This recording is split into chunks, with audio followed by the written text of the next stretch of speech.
Second facet, delivery. Let's start down over here again. Basic. Let's go banking. That's another insurance, another financial services industry. Basic is that there should be a headquarters for the bank. Fine, they got a headquarters, nice building downtown. But today, you don't expect to go downtown, do you? No, what's expected is that you should be able to find branches. Most banks have got 139 branches.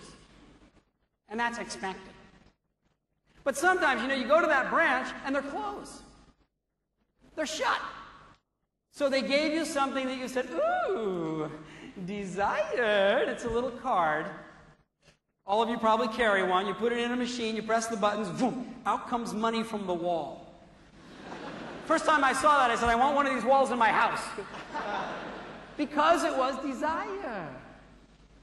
Now, surprising shows up when you can do telephone banking from anywhere in the world, toll-free, or when you can log onto your computer and do all your banking. You don't even have to talk to anybody. Ooh, what a surprise. The other day in Seattle, I was traveling in the United States.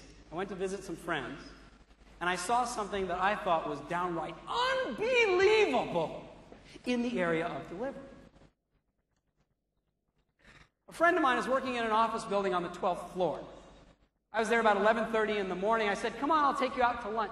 And she said, oh, that's a great idea, but I have to make a deposit for my company, and I need to get some cash from an ATM machine. So I said, hey, no problem at all. Let's just go to a restaurant that's near one of your branch banks. And she looked at me and smiled and said, but that's not how we do our banking anymore. What do you mean? How do you do it now? She said, oh, watch this. And she picked up the phone and she hit a speed dial button. And it went, boop, boop, boop, boop, boop, boop. And then I can hear it go, ee! And so she reached over and pushed a little boop, boop, and then hung up the phone.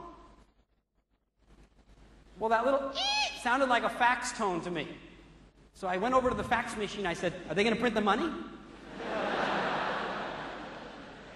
And she said, no, just wait. 45 seconds later, her phone rang. She went over, she picked up the phone, she looked at me, she didn't say a word. She said, hey, it's good news, and hung up the phone. She didn't say hello, she didn't say goodbye, it's like there was nobody even there. Wait, what is going on here? She said, come on, I'll show you. We put on our jackets, went down the elevator, walked out into the parking lot. As we stepped into the parking lot, an armored car drove into the parking lot with an ATM machine built into the side.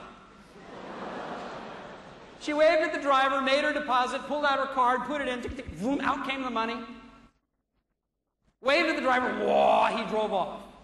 I stood there going, I said, oh my God, this is incredible, this is unbelievable. And she said, well, actually, when it first came out, it was pretty surprising to all of us. And now when it can come quickly like that, it's nice and desired. Usually I expect that I have to wait about half an hour, and some days it's just basic service. It takes an hour and a half.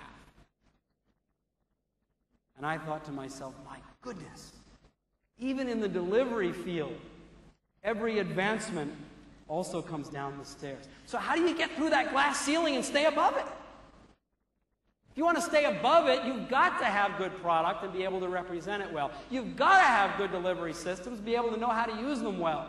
But you've also got to have a mindset that takes you above the ceiling and keeps you there in the minds and in the hearts of those that you serve.